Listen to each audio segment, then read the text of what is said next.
Okay, so we are getting ready.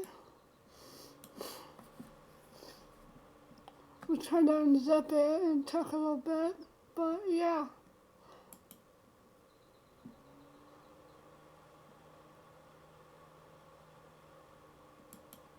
Left.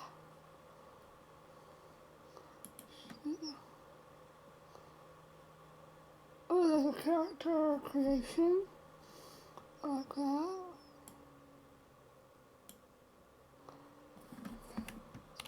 Got it.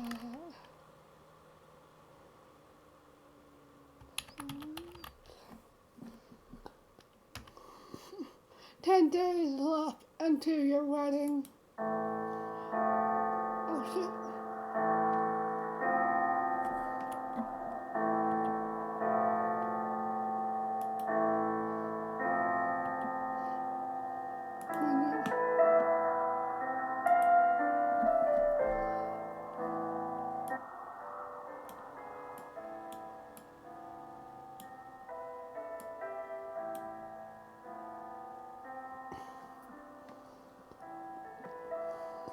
Syntax.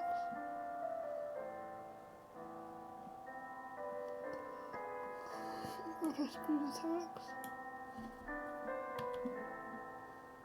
Okay.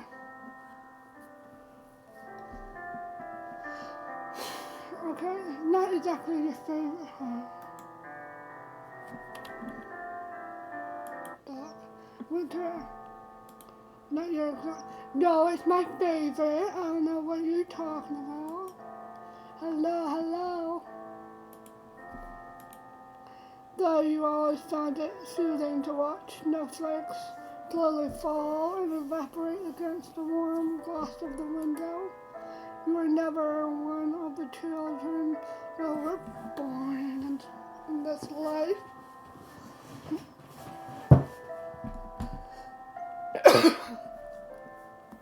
The children is eager to run outside for snowball fights or to build snowmen.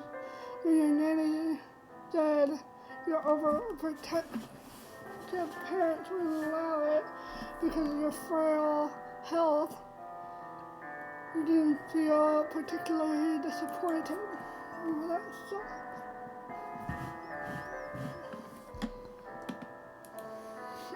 Now there is no one left to enforce such rule, and that is one of the reasons winter is so sorrowful for you. Your father was never interested in winter sports, but you know he couldn't resist your mother's persistence.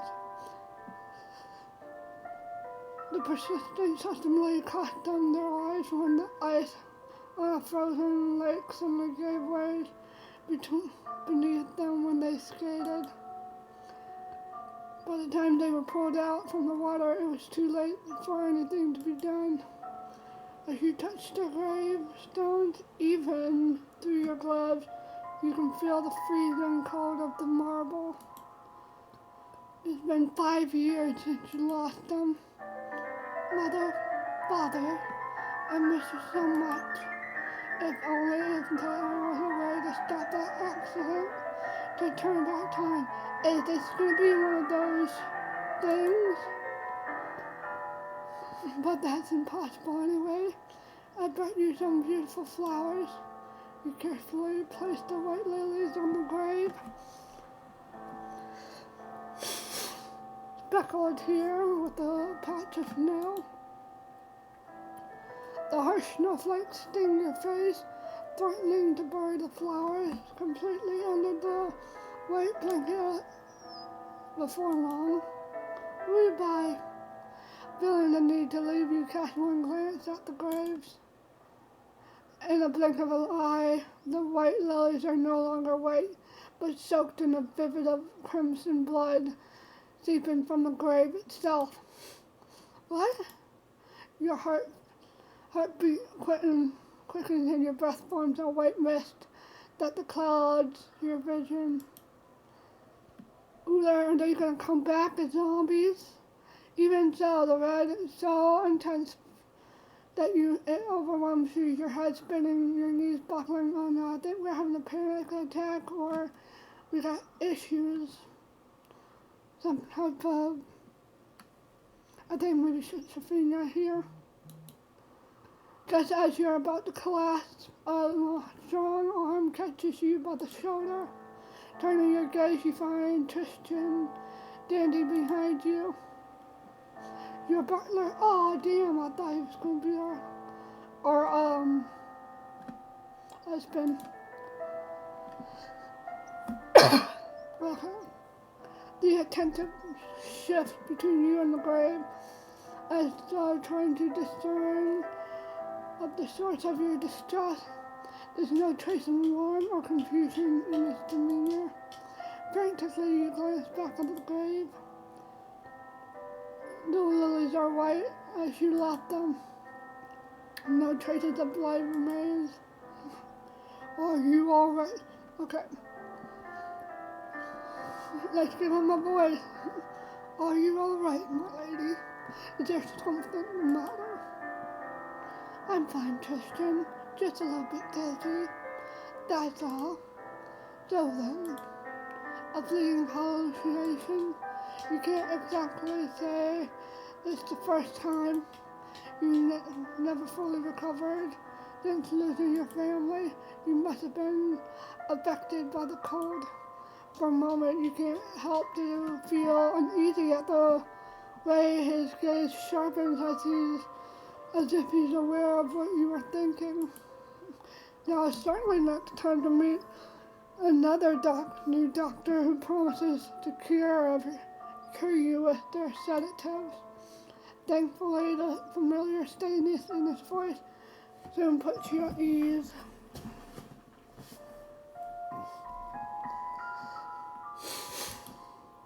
Shall we head back to the carriage, my lady? Please hold on tight. With Tristan's help, you made your way out of the eerie silent cemetery and to the carriage waiting for you. We're returning to the manor. The roads may be icy. Drive carefully. The coachman nods quickly and takes his seat. Everyone seems eager to leave this place. Everyone except you.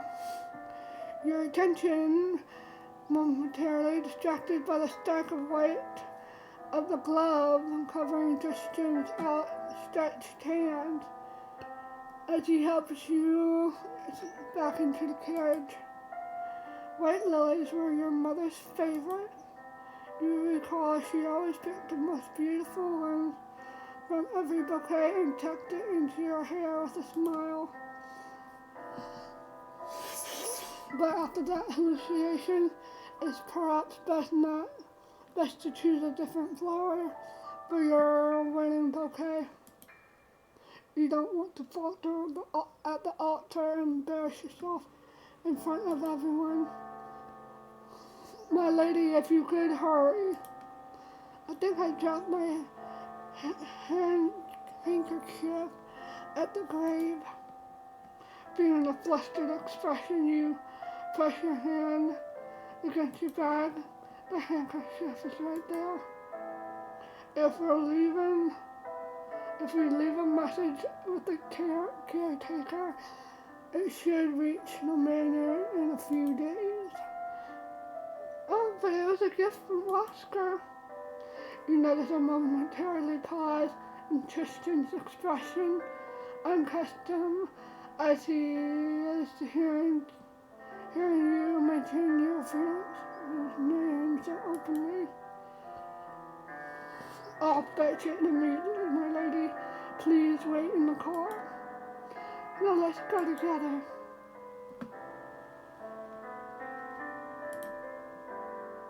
For a fleeting moment, his eyes seemed to darken, but it's gone as soon as it appears. Ooh, you don't like Oscar.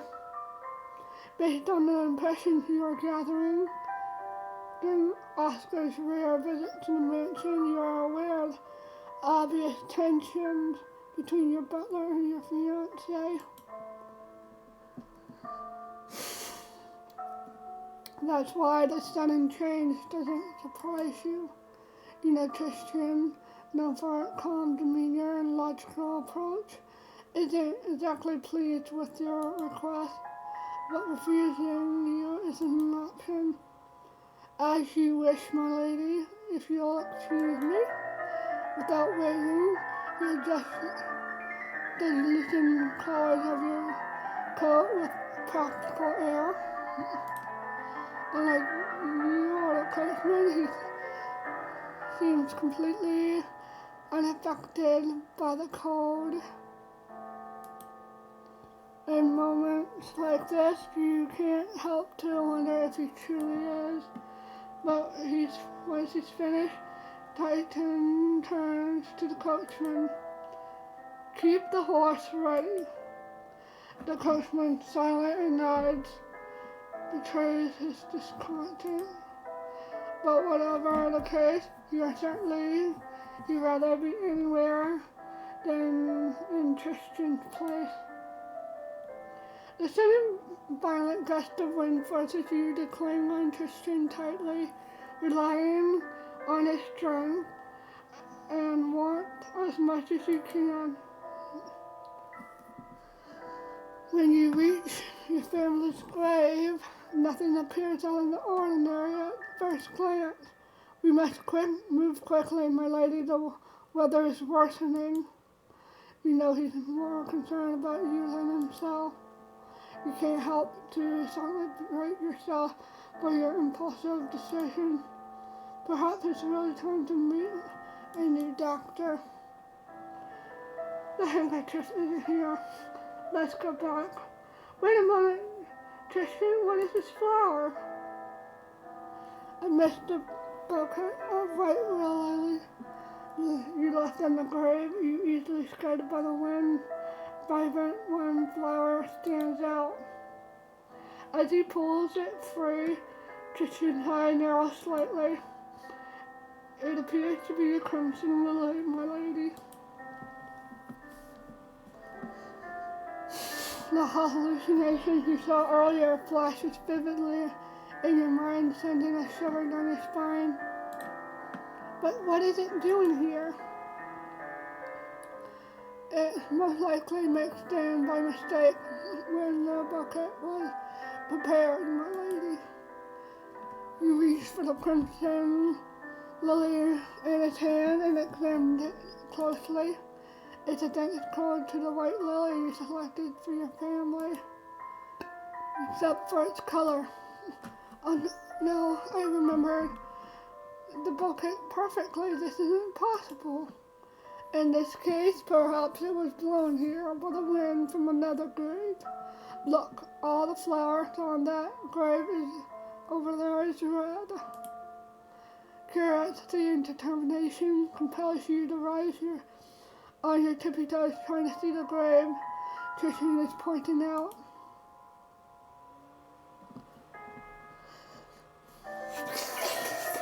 Indeed, on a snowy hill there's red specks.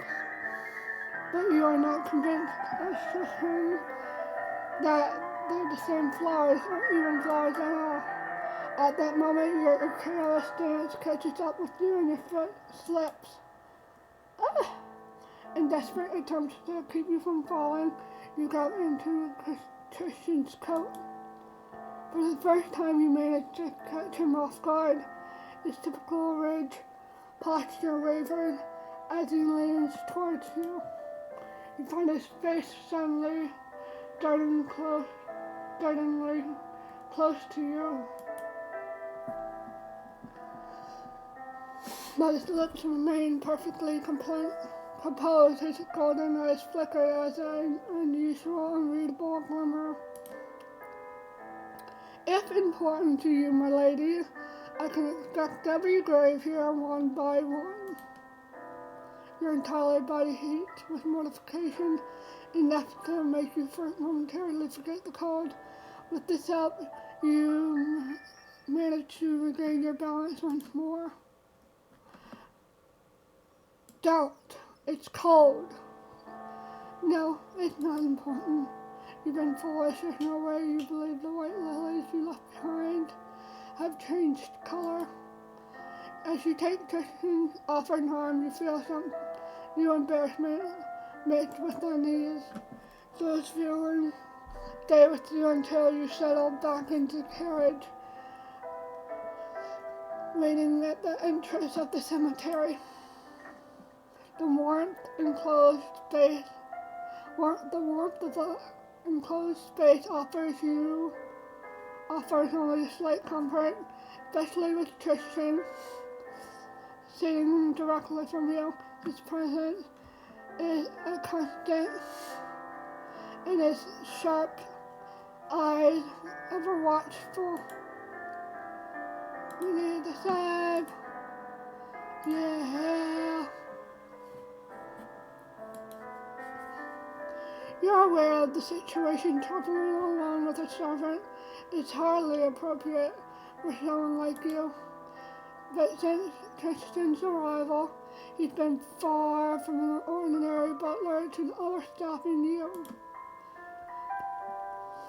You haven't been sleeping lately. Oh, you haven't been sleeping well, my lady. If there's anything besides the upcoming wedding troubling you, please don't hesitate to tell me. Your expression hardens reflectively. Daisy told you this, didn't she? Daisy, your maid, listens to him more than she listens to you, much to your ongoing frustration. I'll dismiss her as soon as we turn the manor. For the first time in what feels like forever, a faint smile crosses Tristan's face. As you wish, my lady. I'll make sure a replacement with all the necessary qualities is arranged properly. That's precisely the problem. You doubt any man, no matter how reserved, would defy him.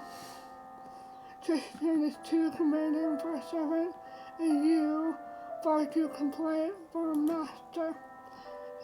Still, his flawless management of the estate over the past 5 years has left you no room for complaint, even for you.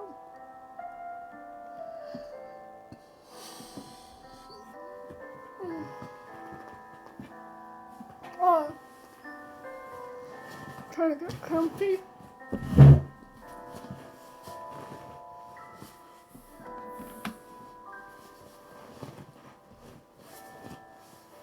Okay. Bye-bye!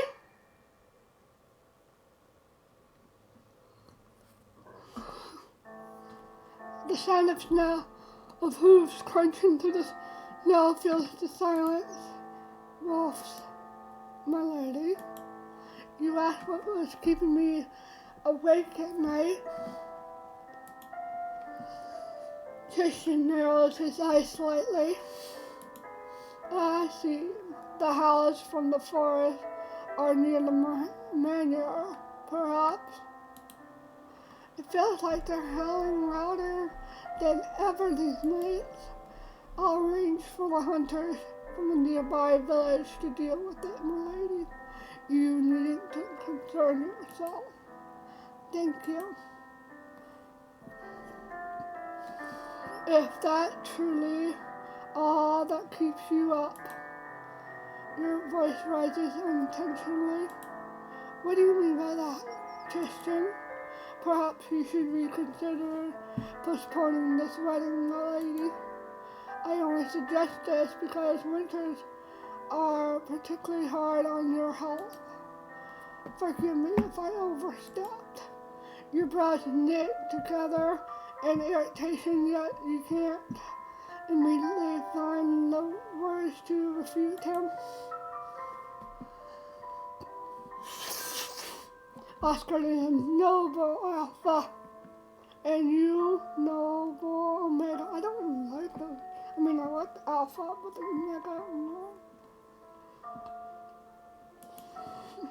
Marrying Oscar isn't about love. It's an obligation, like every other explicable, unshaken duty in your world. You know neither you nor your understand this postponing the wedding will only temporarily mask this reality. Still, you think Tristan's words might be hinting at your passiveness in the situation.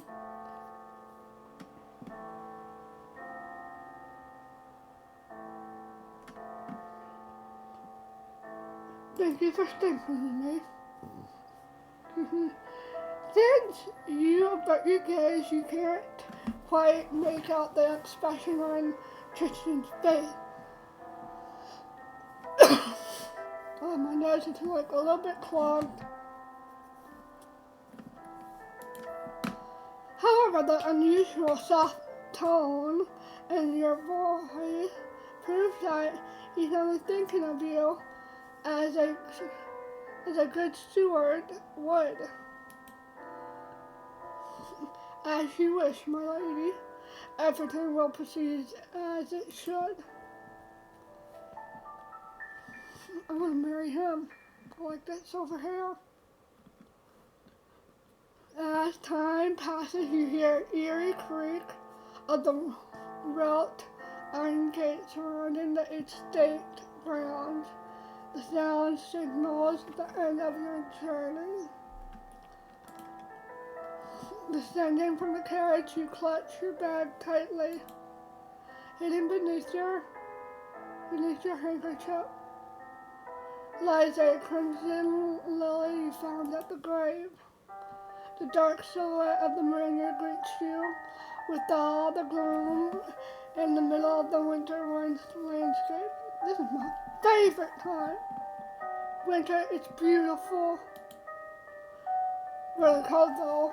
I mean, from the Texas snowstorm without any power, I was all bundled up.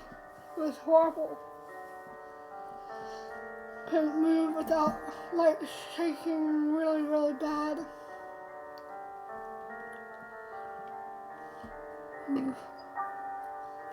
Even though this has disturbed you since your childhood, you cannot deny over the years it has unintentionally bound you to this place. When your fiancé expresses desires to live here after your marriage, enjoying the marriage atmosphere was one of the few decisions you made together.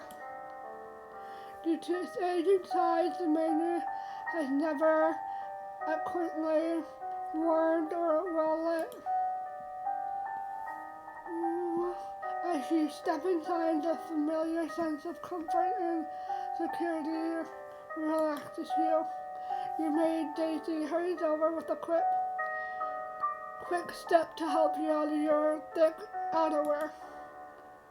She looks at you with a warm expression, as if seeking forgiveness for unspoken guilt. Shall I prepare your bath? You decided to step aside the topic of a new maid for now. Yes, please. As you climb the stairs, you overhear Tristan giving her instructions. Make sure the bath is properly heated. Also bring some chamomile tea with honey and lemon. Without single protest, Daisy bows to him in a manner. He's like the top, butler. She's clearly accustomed to. And a flicker of a rebellion ignites you. You don't be a brat.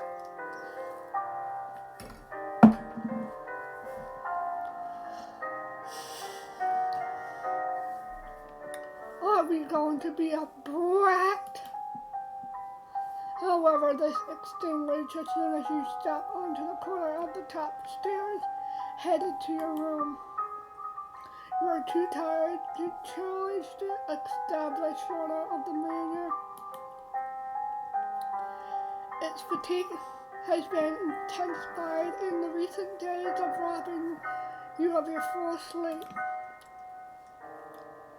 It feels as every step you take tightens to invisible chains weighing you down, forcing you to stop. You try to tell yourself this is just wedding stress. At least you don't have more reasonable explanation for this. For it, not yet. The oppressive silence of the manor, filled only to the sounds of crackling firewood and distant footsteps, is suddenly interrupted by the crack of the door. Your eyes quickly find your maid, who appeared at the entrance. Let me see her. I don't know what to, give her a voice to. The bath is ready, my lady. Thank you, I'm coming. As you step into the bathroom, the stifling heat envelops you, much warmer and more humid than usual. Steam rises from the tub, filling you with a pale glow, fogging the window. From the top, it's like, I don't know if this is an okay thing because once you out of the bathroom, all the steam leaves and you're shivering. Especially in the old days where not really heated well.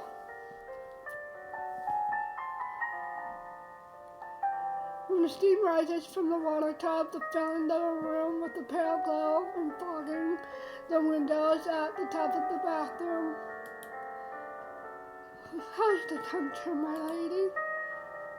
You wanted to ask her to open the window, but the warmth quickly surrounds you, spreading all over the corner of your body. It's fine. I'm glad. The butler mentioned you stayed out for quite some time. This will do you good.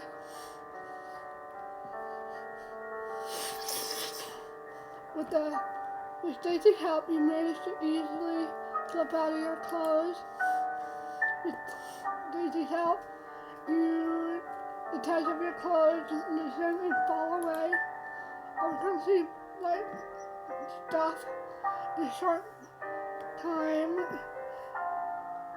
A pile of fabric forms at your feet. You can feel the heat directly on your bare skin. Since it's light out, I don't think you need many candles. Daisy lights a few candles quickly, then turns together a pile of clothes. Would you like me to assist you while you bathe, my lady? Naked and vulnerable, you suppress the chill that rises with you and move towards the top. No need, Daisy. Thank you.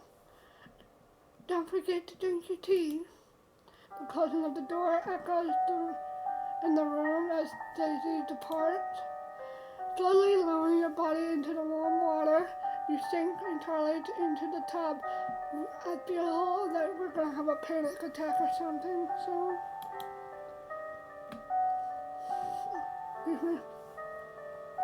At that moment, the pleasant and refreshing aroma from the other side of the tub catches your attention. Drink the tea, unless he poisoned it. Despite the tartful taste filling your mouth with the first step, you keep drinking. Your maid, well, Tristan seems to know exactly what you need. Soon the odd sense of your joy fills your mind. It feels like if all the invisible chains that weighs you down has snapped one by one. The approaching wedding, the exhaustion of the recent days, the wolf howling through the night, and the crimson lilies at the... Bobby! What's she doing? Don't do that!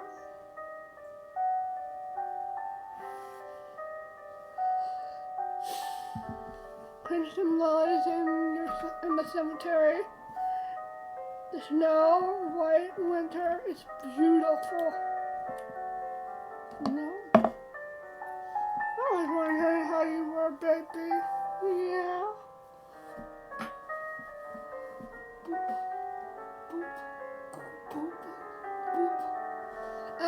a squishmallow and just kind of lightly tapping my cat's head.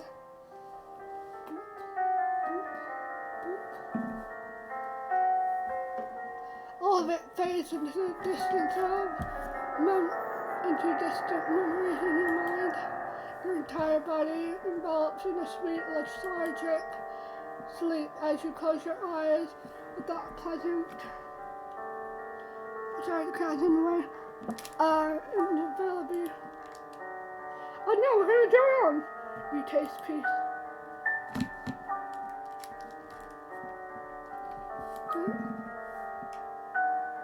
When you open your eyes, you find yourself still in the bathroom. You can sense something strange before you seek it. At the first glance, you know this full. Different is the absence of daylight filtering through the window above, replaced by shadow cast by extinguished candle Daisy has lit. You likely dozed off in the tub. The air is so stifling it's hard to gauge how much time has passed, but you feel the sharp clarity of freshness that comes at the untimely long rest. Just as you are about to sit up and leave the tub, your gaze falls on the dark silhouette at the edge of the tub. I know! It doesn't take long to realize the shadow is actually a large face with a wide toothy grin leaning against your bathtub. Your fear courses through your veins, pumping adrenaline in every corner of your body. It's an hallucination. Woo woo woo! Oh, it's dog. The reverberation of the voice against your walls is unsettling, yet oddly it comforts you. Extending your hand out of the tub, you begin to stroke the uninvited cat who's been watching you inappropriately. The creature responds with a quiet, noisy breath from its nose, expressing its delight. What are you doing here, Snow? Snow is one of the few things you love about winter. A few years ago, in an extremely harsh winter, you followed faint, pitiful whimpers outside the manor and found Snow buried in a snow-filled pit on the verge of freezing. Back then, his wet, sparse fur was barely distinguishable from the snow. Now it's grown thick and glossy. You run your fingers across his fur and you suddenly realize your hand is wet.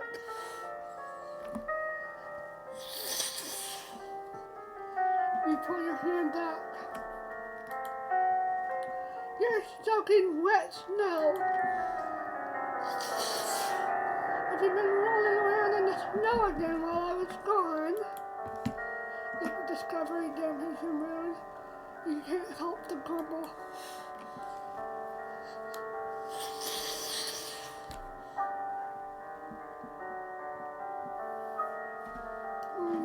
Hot sauce or spice.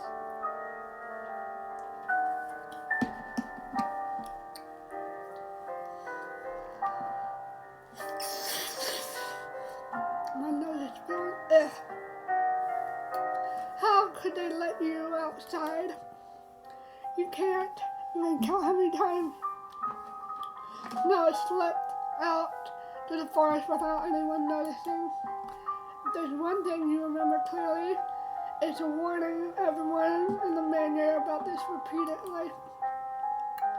Despite his silence, Snow's large eyes remain fixed on you. Don't look at me like that, Snow. The wild wolves in the forest could tear you apart.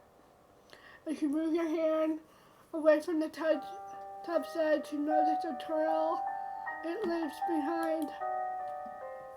Thick, dark droplets, the sort the handprint, you realize that the substance coating snow's fur isn't melted snow. Your anger quickly gives way to another emotion. No, I can't believe this. What happened to you? An anemic expression dominates Snow's shut-off face, devoid of pain. Your gaze instinctively shifts from him to yourself. That's when you realize the truth. The marks don't come from Snow. They come from you. The tub you've been sitting in is filled with blood. No! Your first scream is filled more with shock than fear. Now how many times you open and close your eyes, the reality doesn't change. This can't be. How could so much blood come from me?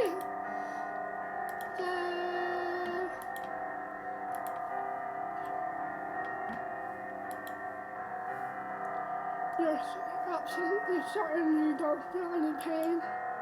You're not injured. You need to get out of the tub immediately. Despite the clarity of your mind, your body refuses to move, frozen like a corpse. And that the final blow to your control. Help! Daisy! Noah's sharp teeth suddenly clenched down on your bare arm, ignited a new wave of panic. No, stop, please. The pain of burning, you feel only pressure as Noah's powerful jaws tighten around your arm. With surprisingly strength, he managed to drag you out of the tub.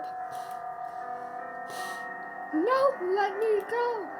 If you want to help, go outside and get someone. No matter what you say, you cannot stop him. The liquid from the tub spills on the floor as you pulled over. Trigger 1 for blood, sorry someone. You feel the sticky blood entering your body to the marrow like glue. It's a dream or whatever. Crying, screaming, you have no other option. Please, someone come here. Is there anyone there? No nudges you a few times with his paw before abandoning his effort.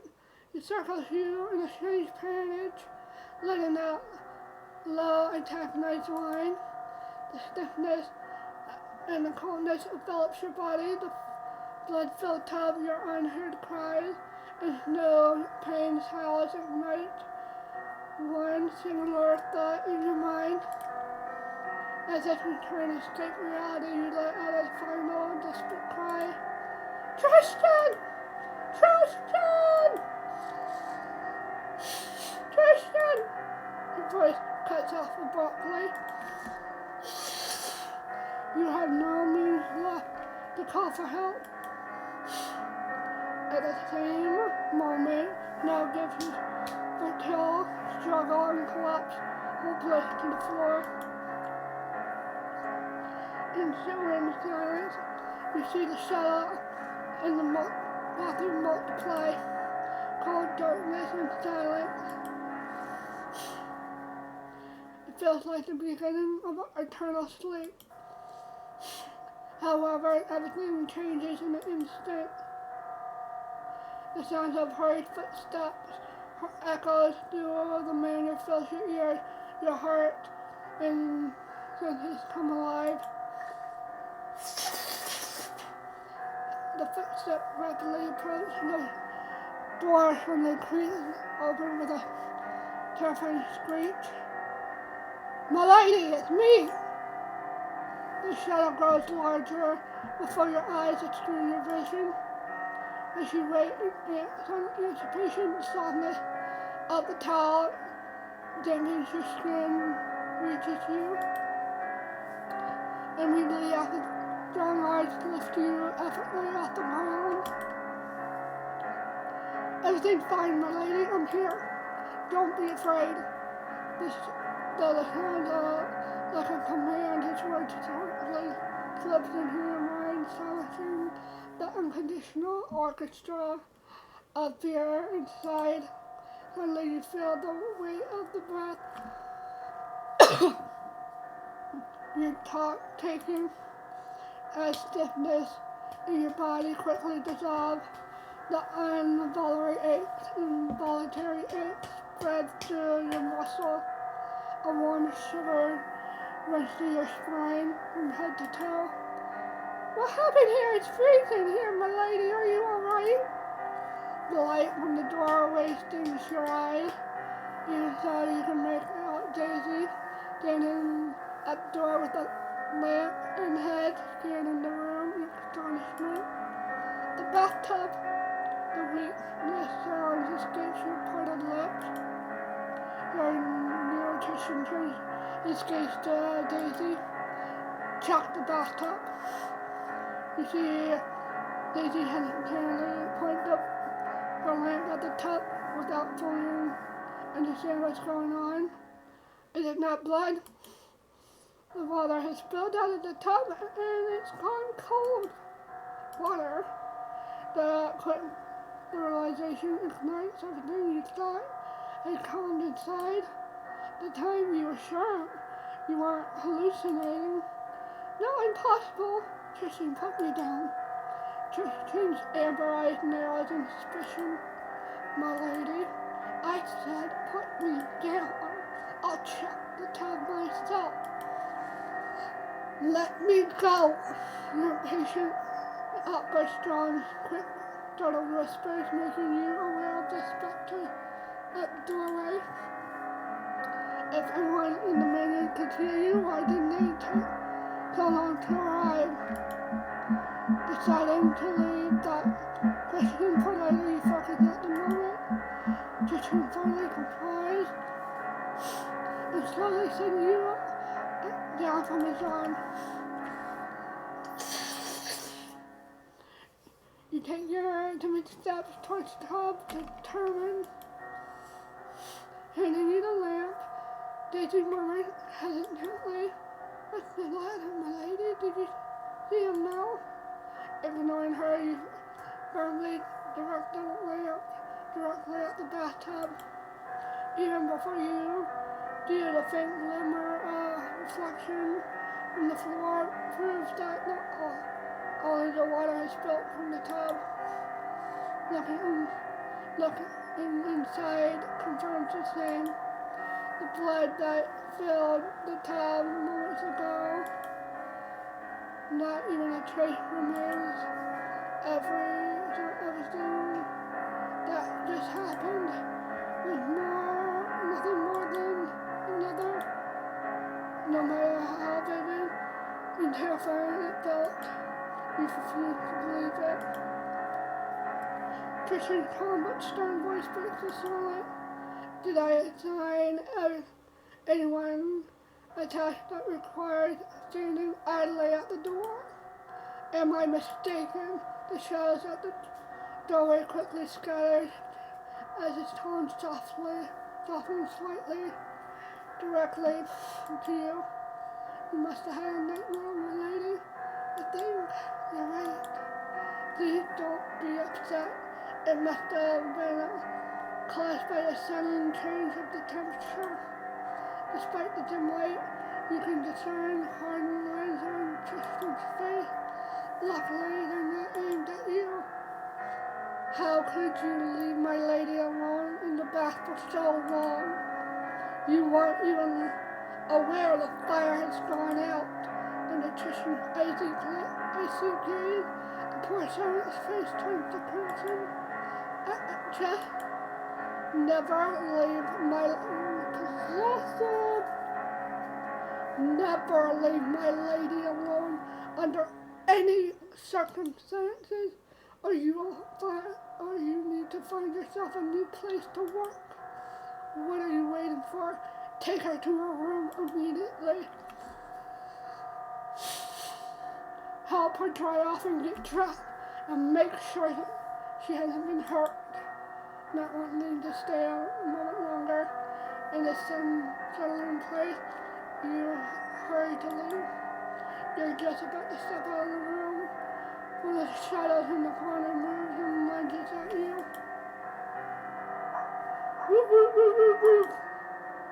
You stare at your dog in disbelief, how it managed to stay still and silent in the bathroom until now. Daisy, afraid of upsetting Tristan further, tries to pull Snow away from you. Now's not the time, Snow. Get away immediately. It never listens. Bad dog. Wait, Daisy. On a nearby tower, you crouch down to Snow under Daisy's astonished gaze and start drying its fur. Did Snow go outside while it's away? The question catches Daisy off guard. No, my lady. No, she don't like him. Trying to push him out. Oh, I'm sorry, he must have run out. We can't find him.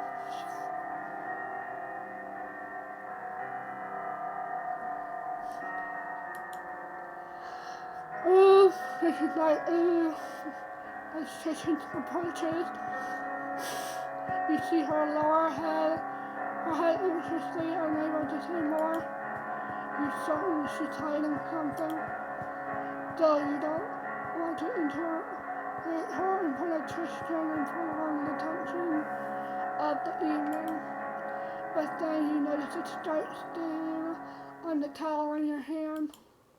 Momentarily hesitation, you lift your gaze to Tristan. His expression oddly reassures you. At least this time you're sure it was in your imagination. Not now. Noah starts panting excitedly, looking at you intently as trying to tell you something. Woof, woof, woof, woof. Yet despite the instinct of his large bright eyes, he can't convey his message. Tristan's shadow leans over him, shrouding him in darkness. Don't worry, my ladies. It seems Noah isn't injured. This blood must have come somewhere else. His brows furrows as he turns his gaze. I told you countless of times not to give him bloody raw meat, haven't I?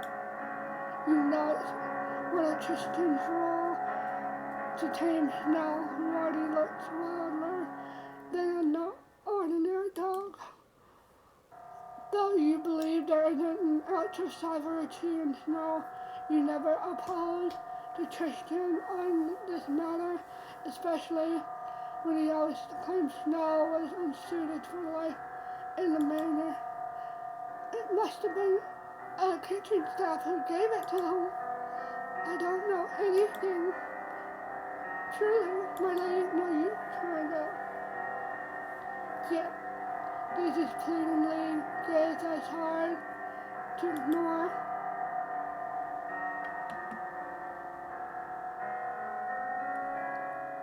We discuss it later. Tristan hesitates briefly before stepping back in a rush. Of course, forgive me for keeping you waiting, my lady. You can rest assured that such confusion will never happen again. As you retreat to your room, Daisy carefully dries and dresses you, but your thoughts remain a total mess. Ah, shit. Trying to save.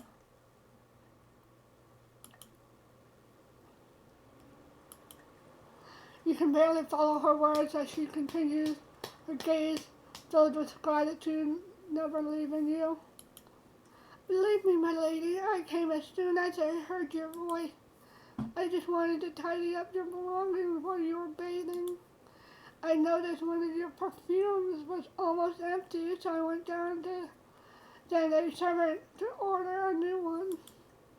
You know, the wedding is approaching, and everything must be perfect. Daisy gently rubs the ointment over a few bruises on your back and legs caused by you falling on the bathroom hard floor. As for the strong bite, no left on your arm, there isn't a single mark. You could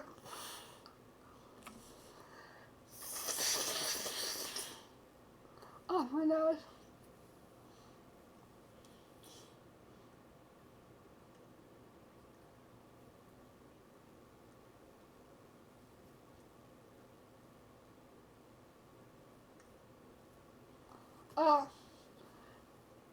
You could have guessed no wouldn't do such thing as peacefully curled up and sleeping near the roasting fire pit. Catching your gaze on the dog, Daisy immediately speaks up. I had nothing to do with that bloody meal, my lady. Bloody meal? The blood on snow. Maybe he slipped outside and caught a rabbit or something. I never got an obstetrician, or rather your order. You know, at least at this matter, she isn't mine or precisely can't lie. Thank you, Daisy. Since Daisy is taking these marks more seriously than usual due to the approaching wedding, you wait for her to finish her work so you can be alone.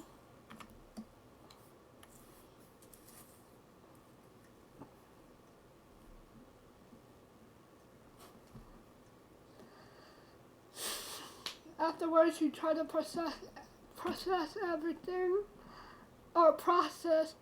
everything that happened during the day.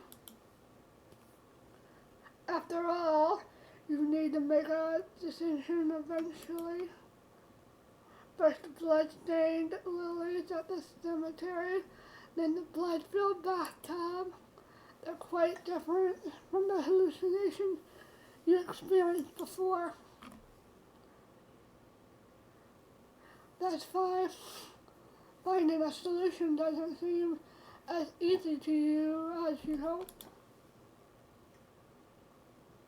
If finding Crimson Lily in the cemetery was really dragged from another grave, and not just dull raw meat from the kitchen, what am I even thinking? Of course, that's what must have happened. Moving my leg around and stretching.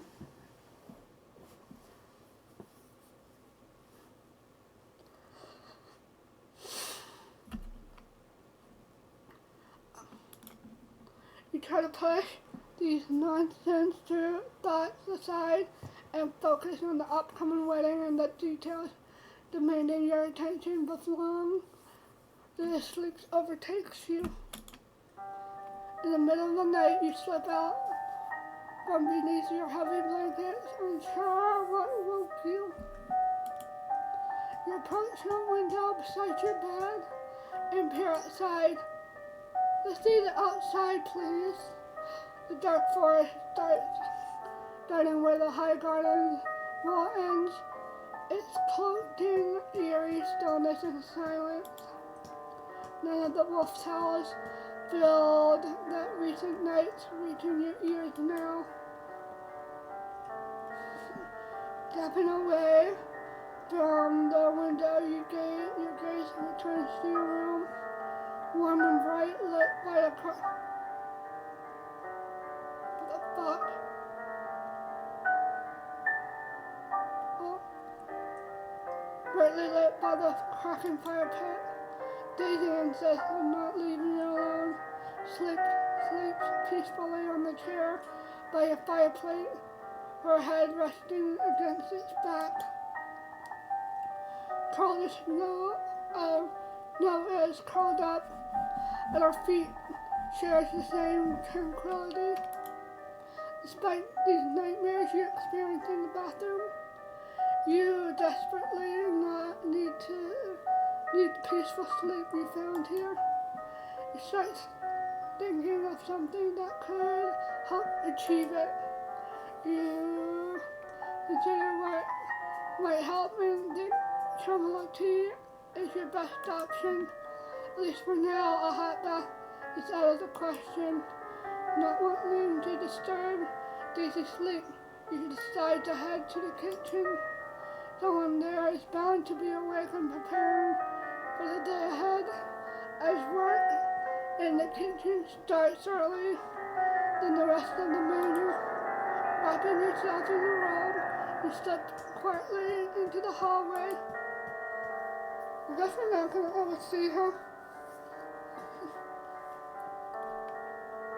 Oppressive atmosphere of the manor combined with the chill and silence of the night feels overwhelming.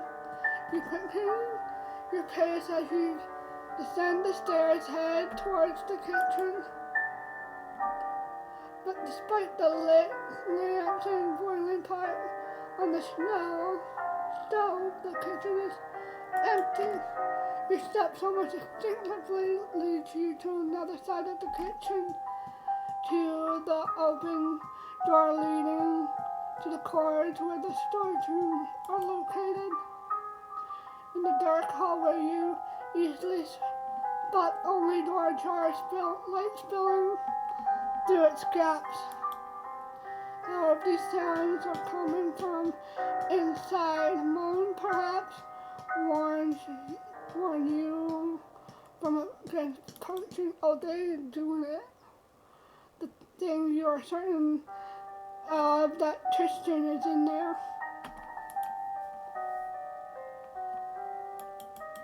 God damn it, we can't return to your frick. You know that encountering an inappropriate scene wouldn't suit someone like you. Whatever is happening in there, you're confident that Tristan would never let it interfere with his duty. With a few options, you decide to return to your room. Crawling back to your bed, you wait helplessly for sleep to take you. Now barking a few times in the sleep makes your effort more challenging, yet Daisy remains undisturbed. Oh, baby.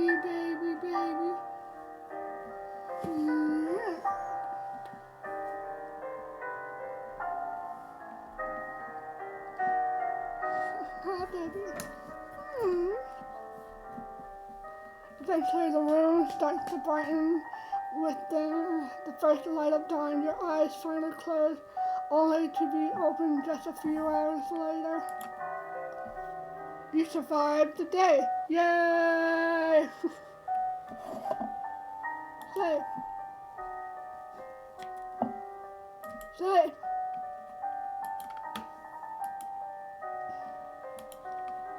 Back. A new day. No matter how long you sleep, you awake at the same time every morning without exception, and have breakfast. After all, the rules of this house are so deeply rooted and unshakable that they control even you are the master of the estate. Still, you think that does not change the fact that you need them. You have no idea how things would function without them. When you leave the dining room and take your place at the writing desk, the letter you need to respond to are waiting for you.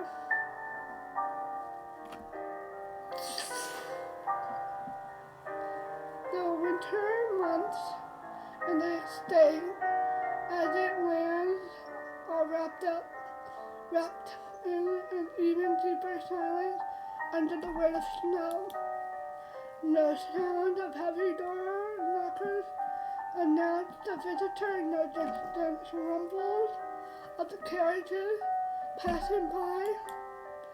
Only connections you have to the outside world are these letters.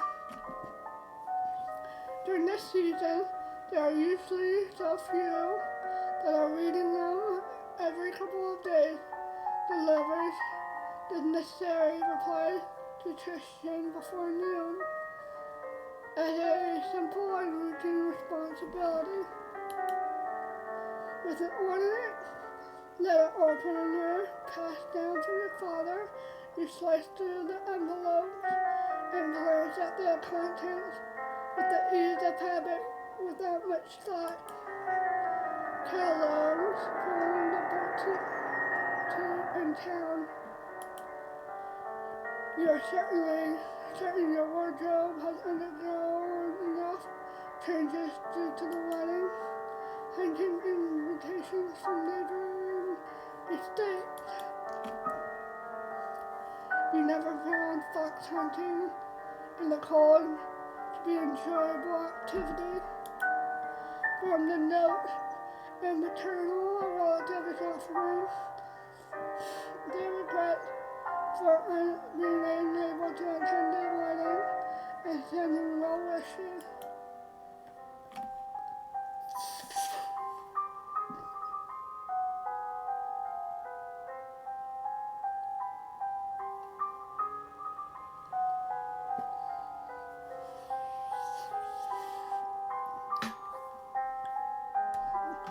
Well-received invitations will be present at the cemetery. Ceremony. What the fuck?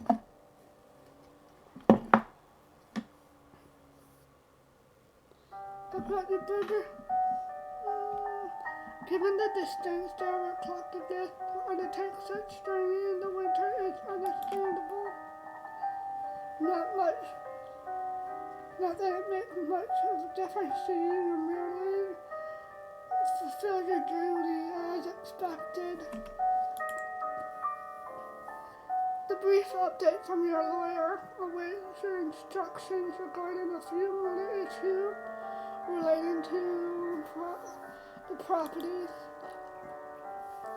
that you can easily leave to Tristan, and a dinner invitation dated today from the Red Heart Manor.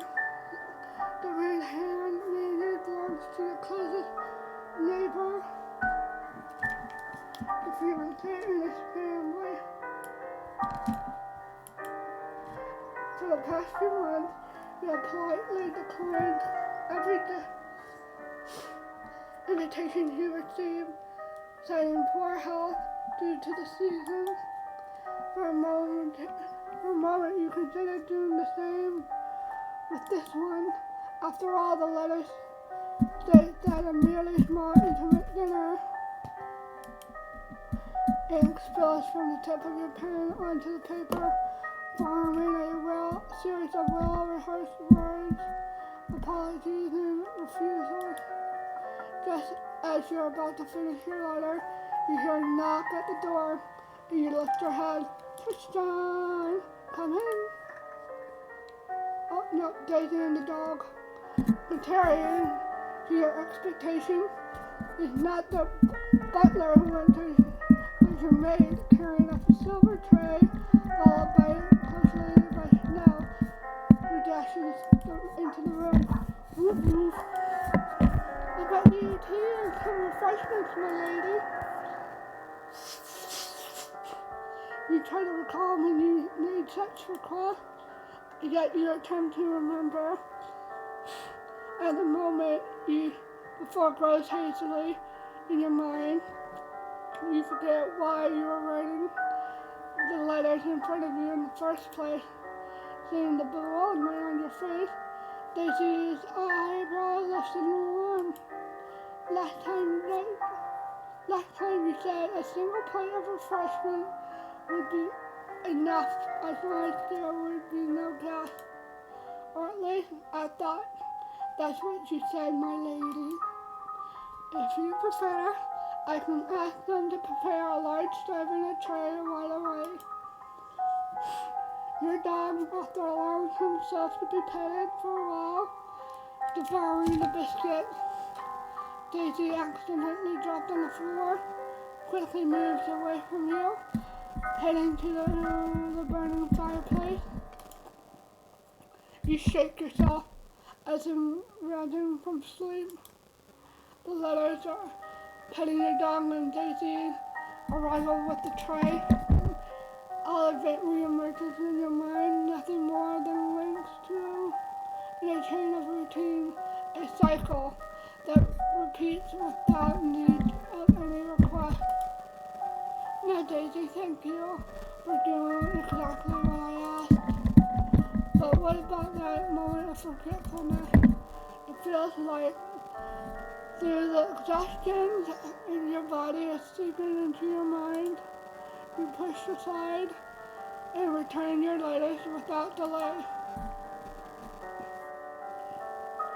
As Daisy's relieved from her early nervousness sets the tray down on the table, her eye catches one of the open letters.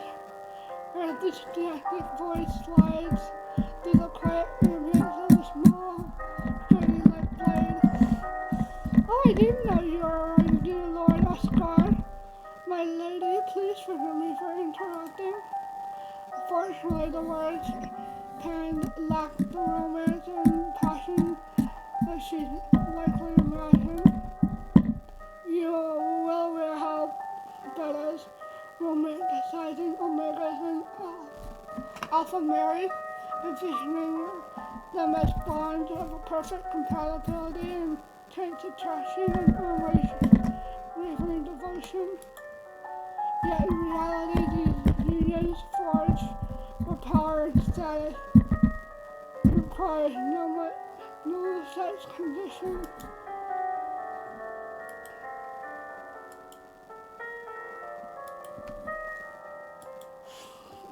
During this moment, you realize the important about Oscar's letter, something that nearly escaped your notice. The problem lies in his handwriting. The dinner invitation was not written or signed by your fiancé, but by someone else, really posing as him. Oscar's action is either a gross act of negligence or a blatant display of disrespect, or perhaps both. Taking the letter you wrote to your fiancé in hand, you rise from your chair and approach the fireplace. Just before you let the paper slip into the rising flame, you turn to Daisy. Could you summon Tristan for me? Of course, my lady. As you watch the letter ignite with sharp hiss, should have waited until Tristan got here so he can confirm that. Your thoughts begin to crowd your mind, filling the silence. Daisy leaves behind as she departs. You know very well that the communication between you and Oscar has dwindled as the wedding approaches, but you are unsure which more is at fault for that. Before the marriage decision was announced by you, the familiarity of being neighbors with Oscar, along with the social ties of belonging to the same circle, should have naturally fostered a smooth, effortless bond between you. At least that's what your guardians have told you. Yet now you can feel that bond stretched thin on the verge of snapping at any moment. If it does so, and if it does, you have no idea what awaits you on the other side. The only certainty is that your guardians and your place in society would not approve that you must attend this dinner tonight. Firm commanding knocks echoes through the small saloon, drawing your gaze towards the entrance. There, you see Tristan? There you see Tristan. As Tristan bows before you with his usual precision, you notice his gaze lingers on you more than certainly than usual. As though he's assessing whether you're still under influence of yesterday's hallucination. To be fair, you cannot be certain for yourself. You summon me, my lady. I am at your service. I hope you are feeling better today than you did yesterday. You respond in a steady motioning towards the writing desk. I am Tristan, thank you. The letters are ready for delivery. You may take them from the desk. And before I respond to the lawyer, I want to hear your thoughts. You can catch Tristan's golden eyes narrow slightly, realizing that there will be no difference from any usual conversation. His gaze shifts swiftly from you to the desk, and he moves towards it, prepared to carry out your request. Yet before leaning over the scattered envelopes and letters, he hesitates.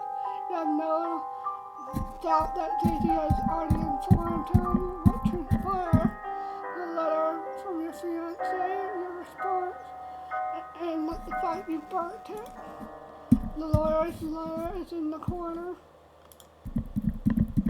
Tristan Brown, in his head, sheds his pretended hesitation in approaching your desk filled with personal correspondence, encouraged by this implicit approval. Still, for a moment, his eyes drift elsewhere, somewhere other than the lawyer's letter. That moment passes quickly. The issue in the letter seems more serious than stated, my lady. If I may offer my humble opinion, it would be wise to send a trusted person to assess the situation before granting the lawyer approval as he seeks. His ever so calm voice makes it easier to trust him without hesitation. After all, in 5 years you have never encountered a reason not to. That signals something might happen. You may handle it as you see fit, Tristan, but I believe it must be done swiftly. I will go to town this afternoon to take care of the necessary correspondence, my lady. There is no need for concern. I will also speak with a few hunters from the village regarding the wolf problem in the forest. And I've already given kitchen staff proper instruction regarding your dog's diet. I do not believe we will encounter that issue again. If there's anything else you require, my lady, you need to only say the word.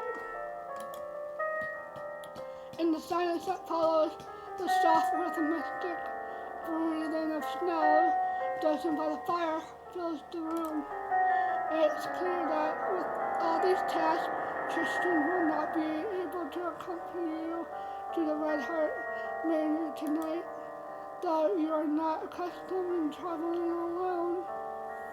The mutual dissatisfaction between your fiancé and your butler makes Tristan's absence more appropriate choice for this dinner. After a brief hesitation, you make your decision. Have the coachman prepare for the evening, Tristan. I will be attending the dinner at the Red Heart Mansion.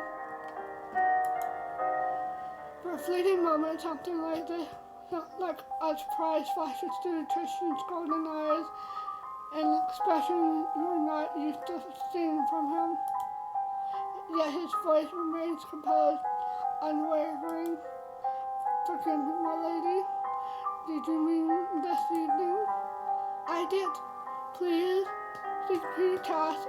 I will go on. You know but Tristan cannot press the matter outright, so he takes another approach. My lady, forgive me for my impertinence, but with the recent heavy snowfall, I have concerns about whether the road to Red Heart Manor is passable for a carriage. Had there been more time, I would have sent someone ahead to expect it. In this weather, there is a high risk of your carriage getting stuck in the snow, and God forbid an accident occurring. His words unsettled you, and thought of the carriage wheels sinking into the unseen ditch, of the axle breaking and the horse panicking and injuring themselves.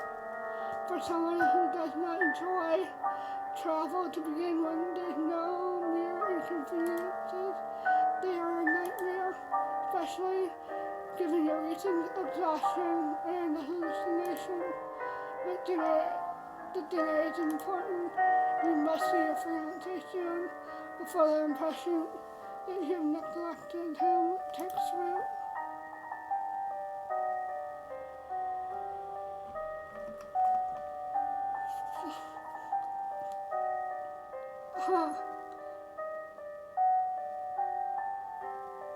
Are you suggesting I go horseback? Tristan knows better than anyone that you do not get along with horses, that you would never willingly ride one in this weather. He understands the irony of your voice. For a moment, his expression darkened. You do not mean to wound him, only to remind him that you must respect your decision. I misspoke. Of course, it is my duty to ensure your safe travels whenever and wherever you wish. I believe it would be best for a rider to accompany you in the carriage, ensuring the coachman is informed of the road condition in advance and keep watch for you. This would make it easier to send help or turn back should anything go amiss. Additionally, I will ensure her provision blanket and necessary for your comfort during this journey. I am certain you will reach Red Heart Manor without issue. His words instill enough confidence for you to commit to the journey, even if his expression suggests otherwise. Lately, you have not only lost trust in others, but yourself. Perhaps this trust will help you reclaim some of it, or at least you wish to believe. So I'm gonna go. We'll probably do this later. So thank you guys for watching. I am going to go. See you.